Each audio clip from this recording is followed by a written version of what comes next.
ఇక మనం తదుపరి రాశి ఒక్కసారి చూసుకున్నట్లయితే మిథున రాశి. సో ఈ మిథున రాశి వారికి కూడా ఈ ఉగాది నుంచి ఏ విధంగా ఉండబోతుంది? రాజకీయ నాయకులకి కానీ, వ్యాపారస్తులకి, విద్యార్థులకి, అలాగే దాంపత్య జీవితంలోనే చిన్న చిన్న అటు ఇటు ఒడిదుడుకులు అనేవి అవుతూ ఉంటాయి. సో అటువంటి వారికి ఎలా ఉండబోతుంది అన్న దాని గురించి ఒక్కసారి తెలియచేయండి గురువుగారు.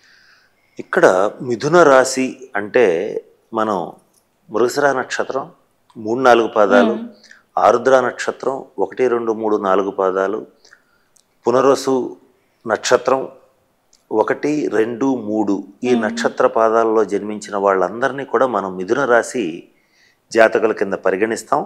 అయితే ఈ మిథున రాశి జాతకులకి ఈ క్రోధినామ సంవత్సరంలో ఆదాయం 5, వ్యయం 5, రాజపూజ్యం 3, అవమానం 6. ఇక్కడ వీళ్ళకి ఆదాయ వ్యయాలు సమానంగా ఉన్నాయి, సమస్య లేదు. ఎంత ఆదాయం వస్తుందో అంత ఖర్చు అవుతుంది. వెంటనే మిథున రాశి వాళ్ళందరూ ఆలోచించేది ఏంటంటే వచ్చినంత ఖర్చు అయిపోతే వెళ్ళిపోతుంది కదా, ఇంకే ఉంటుంది అనుకుంటారు సహజంగా. అయితే ఇక్కడ చేయవలసింది ఏంటంటే ఇటువంటి సందర్భాలు సహజంగా ఆదాయ వ్యయాలని అంటే మనకు వచ్చే రాబడిని అయ్యే ఖర్చుని సూచిస్తాయి కనుక ఇలా ఖర్చు పెట్టాలి అనుకున్నప్పుడు ఏం చేయాలంటే చేతిలో డబ్బు ఉండకూడదు, అదే కదా ఖర్చు అంటే. అప్పుడు చేయవలసింది ఏంటంటే ఏ బంగారం కొంటామో, ఏ ఫ్లాట్స్ కొంటామో, ఏ ఇళ్ళు కొంటామో, ఏ స్థలాలు కొంటామో చేసేటట్లయితే వచ్చింది ఖర్చు అవుతుంది. అప్పుడు ఏంటంటే ప్రాపర్టీస్ అన్నీ కూడా స్థిరాస్తుల రూపంలో మిగిలిపోవటానికి అవకాశం ఉంటుంది. కాబట్టి అలా ఖర్చు పెట్టగలిగితే దాన్ని అలా సద్వినియోగం చేసుకోవటం అనేటువంటి చేయొచ్చు. ఇది మిథున రాశి వాళ్ళకి చాలా చక్కగా తెలుసు. ఎందుకనంటే వీళ్ళకి విచక్షణ జ్ఞానం ఎక్కువ ఉంటుంది. మంచికి చెడుకి మధ్య చాలా సన్న ఒక గీత ఉంటుంది. ఆ గీతని వీళ్ళు బాగా బలంగా అర్థం చేసుకోగలుగుతారు. మనిషిలో ఉన్నటువంటి మంచిని చెడుని వేరు చేసి చూడగలిగినటువంటి తాత్విక జ్ఞానం వీళ్ళకి బలంగా ఉంటుంది. ఎంత బద్ధ శత్రువులనైనా సరే వీళ్ళు మాట్లాడటం మొదలుపెట్టి కలిపారంటే టక్కన కలిసిపోతారు, మిత్రులుగా మళ్ళీ మారిపోతారు. అలాగే వీళ్ళలో ఇంకో వెరైటీ కూడా ఉంది. ఏంటంటే వీళ్ళు ఎవరైనా మంచి క్లోజ్ ఫ్రెండ్స్ని విడగొట్టాలనుకున్నారు అనుకో, 5 నిమిషాల్లో విడగొట్టగలుగుతారు. పాజిటివ్ ఉంది, నెగిటివ్ ఉంది. వాళ్ళ వాక్చాతుర్యం అంత గొప్పగా ఉంటుంది. అంటే వీళ్ళు వాక్కుకి సంబంధించినటువంటి వాళ్ళు, బుద్ధికి సంబంధించినటువంటి వాళ్ళు, వీళ్ళకి బుద్ధిబలం ఎక్కువ, వాక్చాతుర్యం ఎక్కువ. వీటి ద్వారా వీళ్ళు చేసేటువంటి ప్రొఫెషన్స్ ఏవైతే ఉంటాయో వాటిలో చక్కగా ఉన్నత స్థితికి, ఉచ్చ స్థితికి వెళ్ళగలుగుతారు. ఈ క్రోధినామ సంవత్సరంలో వీళ్ళకి ఈ రాహువు దశమ స్థానంలో సంచరిస్తున్నాడు, శని భాగ్యస్థానంలో సంచరిస్తున్నాడు, అర్ధాష్టమ స్థానంలో కేతువు సంచరిస్తున్నాడు, కానీ వ్యయస్థానంలో గురుడు సంచరిస్తున్నాడు. ఇక్కడ వీళ్ళకి ఒక 60% మాత్రమే బాగుంది. ఒక 40% అంశాల్లో మాత్రం కొన్ని ఒడిదుడుకులు ఈ సంవత్సరం తప్పవు అని చెప్పడంలో ఏమాత్రం సందేహం లేదు. అయితే ఏ రంగాలకి బాగుంటుంది, ఎవరికి బాగోదు?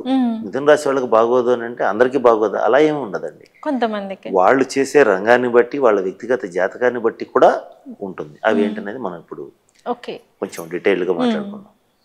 ఇక్కడ మిథున రాశి జాతకుల్లో ముఖ్యంగా రాజకీయ నాయకులకైతే బాగోలేదండి. అసలు ఈ ఎలక్షన్ టైం కనుక ముఖ్యంగా పాలిటిక్స్ గురించి ఆలోచిస్తారు అందరూ.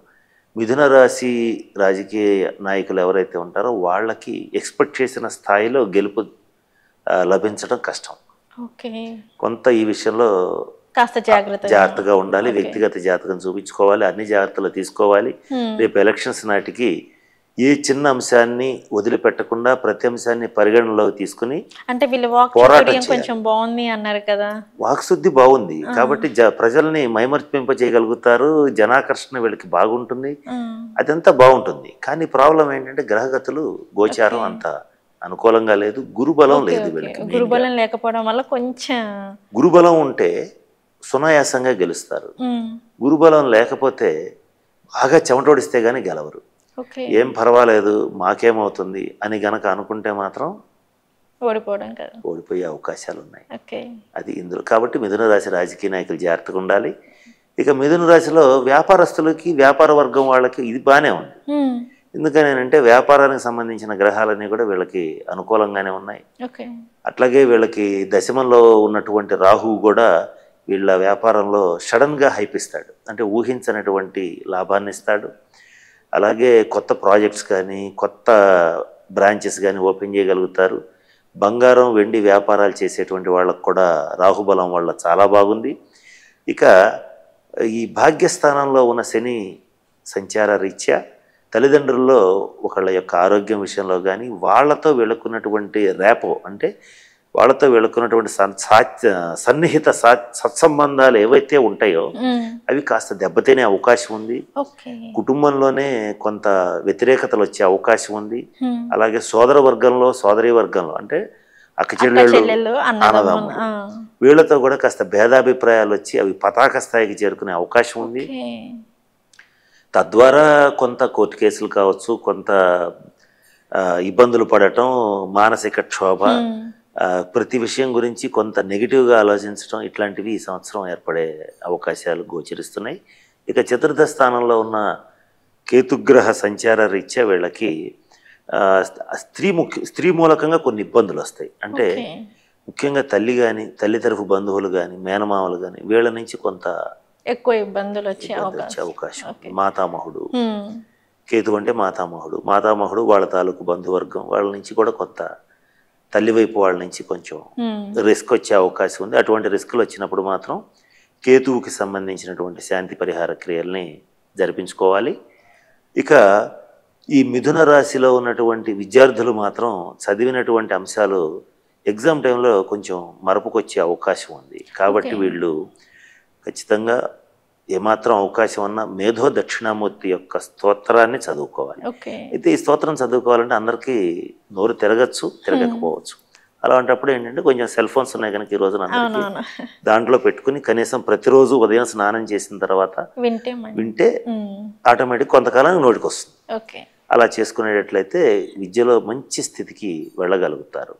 అట్లాగే నిరుద్యోగులకి ఉద్యోగ అవకాశాలు పుష్కలంగా ఉన్నాయి. ఉద్యోగం అనేటువంటిది ఖచ్చితంగా వస్తుంది. ఇక ఆక్వా రంగంలో ఉండేటువంటి వాళ్ళు మాత్రం కొంచెం జాగ్రత్తగా ఉండాలి. కొంత ఊహించని లాస్ వచ్చే అవకాశం ఉంది. ఆక్వా రంగం అంత మిథున రాశి వాళ్ళకి బాగాలేదు ఈ సంవత్సరం. లాయర్స్కి చాలా బాగుంది, జడ్జీస్కి బాగుంది. వాళ్ళందరికీ అంటే న్యాయదేవత, న్యాయస్థానాలు, కోర్ట్సు వాళ్ళ దాంట్లో పనిచేసే స్టాఫ్ వీళ్ళందరికీ చాలా అద్భుతంగా ఉంది. టీచర్స్, లెక్చరర్స్, అట్లాగే డాక్టర్స్ వీళ్ళందరికీ అద్భుతమైనటువంటి శుభ ఫలితాలు ఉన్నాయి. ఇక సాఫ్ట్వేర్ ఇంజనీర్స్కి కొంచెం ఈ సంవత్సరం అంత అనుకూలంగా లేదు. ఇటువంటి ఇబ్బంది వచ్చినప్పుడు మాత్రం శని రాహువులకి సంబంధించినటువంటి శాంతి పరిహార క్రియలు జరిపించుకోవాలి. అలాగే మిథున రాశి స్త్రీలకి అద్భుతంగా ఉంది. వీళ్ళ మాట చలామణి అవుతుంది. అంటే వీళ్ళకి స్త్రీల వల్ల ఇబ్బందులు ఉన్నాయిలే కానీ స్త్రీలకైతే బాగుంది. స్త్రీలకి పురుషుల వల్ల బానే ఉంది, స్త్రీల వల్ల బానే ఉంది. కానీ ఈ మిథున రాశి పురుషులకి మాత్రం స్త్రీల వల్ల ఇబ్బందులు ఉన్నాయి. మిథున రాశి స్త్రీలకు వచ్చేటప్పటికి ఇంటా బయట వీళ్ళ మాట చలామణి అవుతుంది. వీళ్ళని బాగా గౌరవిస్తారు, వీళ్ళ యొక్క గుర్తింపు పెరుగుతుంది. అలాగే వీళ్ళు సామాజికంగా, ఆర్థికంగా ఒక స్వాంతన పొందగలుగుతారు, ఒక శక్తిగా ఎదగగలుగుతారు.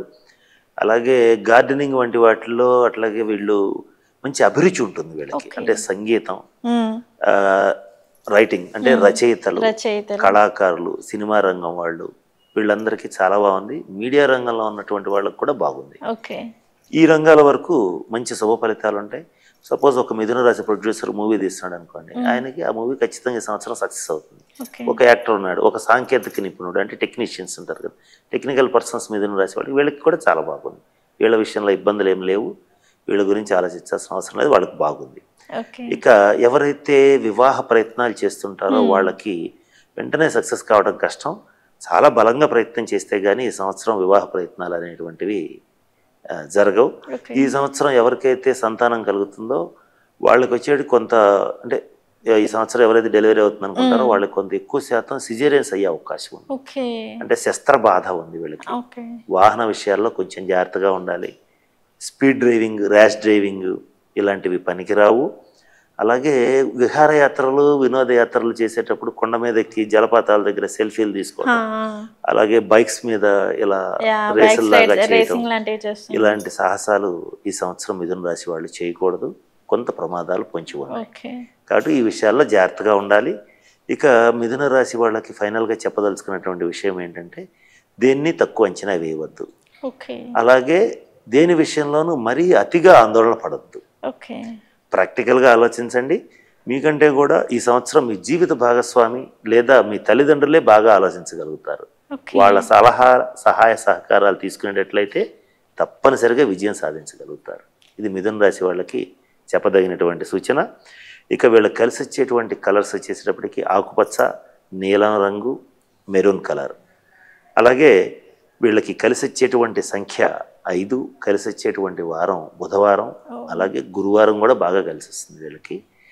ఇక వీరు పూజించవలసినటువంటి దైవం విష్ణువుని లేదా వైష్ణవ దేవాలయాలు ఏవైనా సరే, అంటే తిరుమల, శ్రీరంగం ఇటువంటి దేవాలయాలను సందర్శించాలి. ముఖ్యంగా ఈ సంవత్సరం మిథున రాశి వాళ్ళు గ్రహగతులు ఎట్లున్నా, అంటే శనీశ్వరుడికి సంబంధించి, కేతువుకి సంబంధించి, రాహుకి సంబంధించి, గురువుకి సంబంధించి ఎట్లున్నా సరే శ్రీకృష్ణ భక్తిని గనక అలవాటు చేసుకోగలిగితే వచ్చేటువంటి సమస్యల నుంచి సునాయాసంగా తప్పించుకోగలుగుతారు. ఇక్కడ వీళ్ళకి కృష్ణుడు ఆరాధన చేయటం వల్ల మనకి 3 రకాల బెనిఫిట్స్ ఉంటాయి. ఒకటి ఏంటంటే శ్రీకృష్ణుడు మనం జాగ్రత్తగా గమనిస్తే కాళీయ సర్పం మీద తాండవం చేస్తారు. అంటే ఏంటంటే సర్పశక్తిని కంట్రోల్ చేయగలిగినటువంటి శక్తి శ్రీకృష్ణుడికి.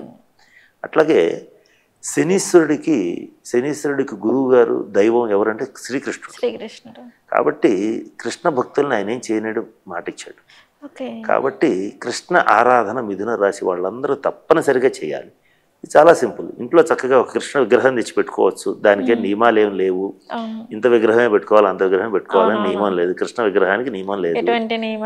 చక్కగా ఒక తులసిమాల వేసి హరే రామ రామ రామ హరే హరే, హరే కృష్ణ కృష్ణ కృష్ణ హరే హరే అనుకున్నా చాలు. లేదా ఓం నమో వాసుదేవాయ అనుకున్నా చాలు. కృష్ణుని ఏ రకంగా తలుచుకున్నా ఎన్ని రకాల సమస్యల నుంచి అయినా సరే ఈజీగా బయటపడగలుగుతారు. ఇది ముఖ్యంగా మిథున రాశి వాళ్ళ గురించి.